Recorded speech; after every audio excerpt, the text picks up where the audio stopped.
do your research and get around people that have been in the industry. The closer you can get to people that are in the industry will definitely lead you in the right path. Because I haven't run across anyone that is not willing to share information. Because they know the closer they are to you, the closer they're getting to their goals also.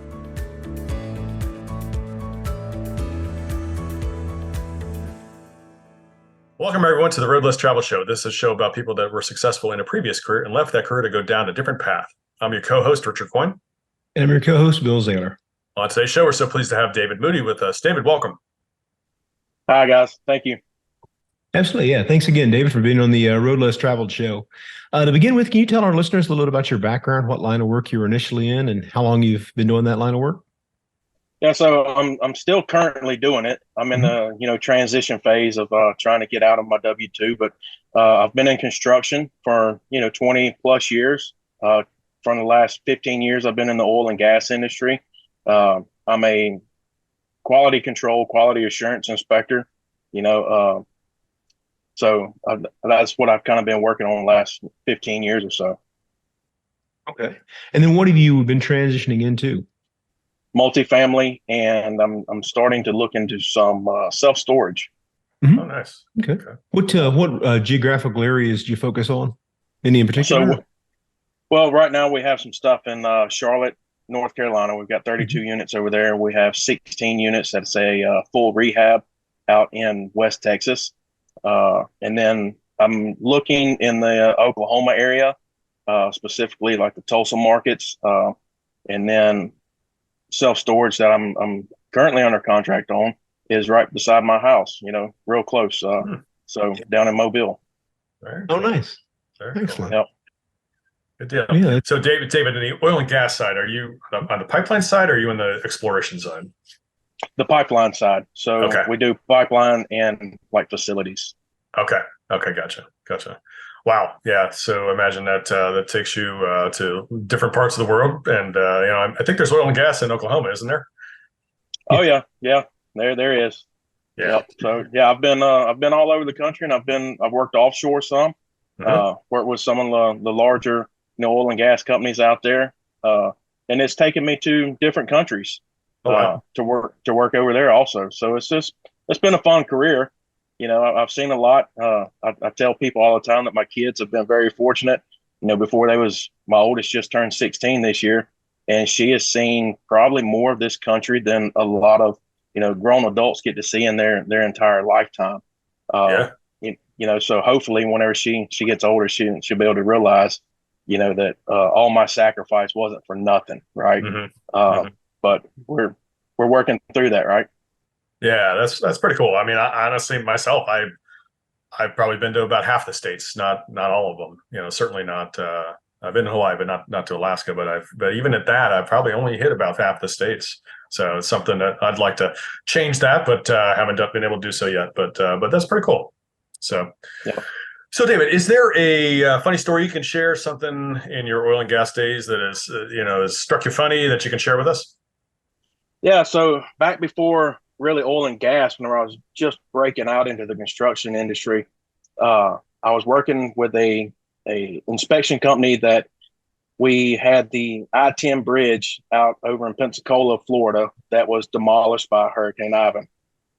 Great group of people I worked with and things like that. Well, a good friend of mine, we would always play pranks because, you're sitting out on a barge for 12, 14 hours a day and you wouldn't have much to do. You just sit there and listen to a pile driver and hammer just beat all day long. You go to bed at night and you still hear that loud hammering noise from that hammer.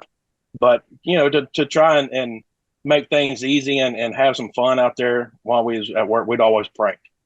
And we done pranks from tuna fish in your pickup truck to, just random phone calls to, we even took the holes out of the hole puncher and dropped them in our vents.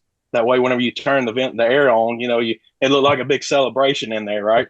Well, this went on for a couple of weeks, possibly a couple of months, and I think both of us was wearing thin on the pranks, but neither one of us wanted to give up, and we always wanted to get the last prank. And this buddy of mine, he was an outdoorsman, kind of similar to myself, and And so we was getting really wore out with the pranks, and I was ready for it to end. So we have this little newsletter back home. It's called The Shopper. And The Shopper, you'd call in about 2 weeks before it was published, and you'd put your ad in there. It was completely free, and you'd put an ad in there, and about 2 weeks later, it'd get published, right? So I put this ad in there for a safe full of guns for $400, and I left his phone number. And he, the day it published, I won't never forget, the day it published, we was sitting in a meeting. Everybody was there, and his phone constantly vibrated. He had it on silent, and his phone was just vibrating. And someone has published my number in The Shopper, and they think I'm advertising a safe full of guns. And, I was like, wow, really? That's bad luck, And so this went on for like 2 weeks. This phone rang nonstop for 2 weeks. And after about 2 weeks, I finally went to him one day. He done another prank or something. And I just asked him, I said, are you ready for this to be over with? And he was like, what are you talking about? I said, all these pranks. He said, yeah, I'm ready for it to be over with. I said, if you quit right now, I won't do another one. And I will not publish your phone number in The Shopper anymore. And so I knew about this for a month. He only knew about it for about 2 weeks. But yeah, that was a good one. And that did end all the pranks. So it did end them, Yeah. Similar to the vent story in the car, I was my wife's cousin got married about 3 months before we did. And somebody, not me, I swear, not me, dumped rice in their car as they were getting ready to leave the reception, right? And it got in the air conditioner vents. And he blamed me. I'm like, I swear, I did not even go in the car. Well, anyway, they were getting rice blown out of the air conditioner vents at them for months. So yeah. And fine line between pranks and vandalism. Yeah, exactly. It's the gift that keeps on giving, right? That's right. That is right. Oh, wow. Well, David, can you describe what was the deciding factor to get you to start this transition you're doing? It sounded like a lot of it's very time intensive in what you do, away from home and travel a lot. Is it to gain back some more time with the family? Is it financial independence? Kind of what was your motivation on that? So it's a little bit of both, right? It's with this line of work, I'm always gone. And I just wanted to, my kids are getting older. I've got my oldest is 16, my youngest is 10. Excuse me. And, I've missed a lot already in their life. And I've always kind of had a knack for wanting to be in real estate. And I believe I started out similar to, like everyone, you start with single families, and then you sit there and you want to scale up. And then you have to sit back one day and just think about, how can I get to where I want to be quicker?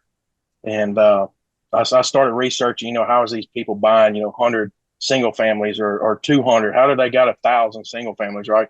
And I come across multifamily investing, and I started doing some research, got in some mastermind groups, and started going to networking. It was just that time really for me. It wasn't the money. I knew I could always go out and make money somewhere, but it was really the the time, and with a passion with real estate, I want to put them both together, right? Right. No, it makes total sense. I mean, and that's huge, being able to control your own time and spend time with what you want to be doing. I mean, that's, it's building a business is nice because, you're building the long game for yourself, but then you're also going to be able to be home more, to be with the family. And so, it has multiple benefits on that. Yeah. Yeah. I'm hoping, here soon, I don't know how soon, but here soon to, kind of make that full-time transition. Yeah. Right. Yeah. It's amazing how, we wind up, because we need to take care of the family, we wind up doing the job. Right. And the job sometimes is all consuming. And that's, you're cheating your family, if you're if you're on the road all the time like that, or if you're working 80 hours a week, and obviously you may have to do that for a short time, a short period of time. But again, a long time is just not sustainable. And I'm glad you're working on making a change there to benefit your family. So kudos to you. Good job. Thank you. Yeah, absolutely. So so David, as you started kind of in the real estate side, were there some obstacles you had initially to overcome? Anything you can tell us about there? Yeah, obviously it was where do I start at, right? And you can go out and do all your research that you want to do on your own, but the one thing I learned, and I'm glad I'd done this, was to jump into a mastermind class, right? And get in there with groups of people that have done this. That way you can, time is very important. And so jumping in these mastermind groups, you get around people that have been there and done it. They can lead you in the right direction where you don't spin your wheels constantly trying to figure something out. Yeah, makes sense. Yeah, absolutely. Well, Dave, as you look back, what was like one of your first victories as you started down the real estate side that made it seem like it was an achievable path for you, and you wanted to devote a lot of time to mastering that? I think the biggest victory for everybody is closing that first property, right? We closed on our first 32 units in Charlotte last year about this time. We was able to take it down with a group of people that was in one of my mastermind groups I'm in. And so we took that down, and there's a big sense of accomplishment once you do that first one. And, it's you kind of start gaining momentum, right? You can people can see that you're closing deals. Then more people reach out to you, and want to know, hey, I want to work with you, or can you help me with this? And it just moves. It gets quicker and quicker, so I can definitely see, the end in sight as far as my W-2. That's great. Good. Yeah. What do you, I'm sorry. What do you target, like, David? Are you looking at B properties, C properties, value add? What's your kind of more value add? Properties would go in and because obviously with my background in construction, right, I've got a good knowledge of that, and so that's where I feel more comfortable at. Yeah, makes sense. Yeah, that makes total sense. Yeah. Now you mentioned, I think earlier in your discussion, David, that you're picking up a 16 that's got a heavy rehab component to it. Is that right? Yeah. So we closed on it back in August, I think it was, the end of July, August. It was completely gutted. It was down to the studs inside. So we're in the process of putting plumbing and electrical in right now. And hopefully here in a couple of weeks, we'll have another contractor to roll in and do the finish out the interiors of it. Wow. So what was the story there? Was it a fire rebuild or something? Why was it down to the studs? We found out here not too long ago that the water has actually been turned off to the property since 2014. So the group that we picked it up from, they bought it and they found, I guess, more issues than what they anticipated, right? They had to go in and do roofs, HVACs, all that. So I'm not for sure if they gutted it or if it was gutted before them. Yeah. But they exhausted their CapEx budget. And so we was able to pick it up for a decent price. And, hopefully we're able to recapitalize it, and we're going to get it to the finish line. Gotcha. Yeah, that makes sense. But again, even with your buying it at a good price, you're still having to put a lot of money into that property. So definitely curious. I'll be curious to see how that turns out. So hopefully it'll be a nice home run for you, since obviously you're going to be having brand new units. That maybe the shell is older, but the units will be brand new when you're done. So nice. Yeah. We're expecting right at $1 million profit on it. Wow, that's great. Yeah, very nice. So David, in your real estate world, is there a funny story you can share? Something that's happened to you recently?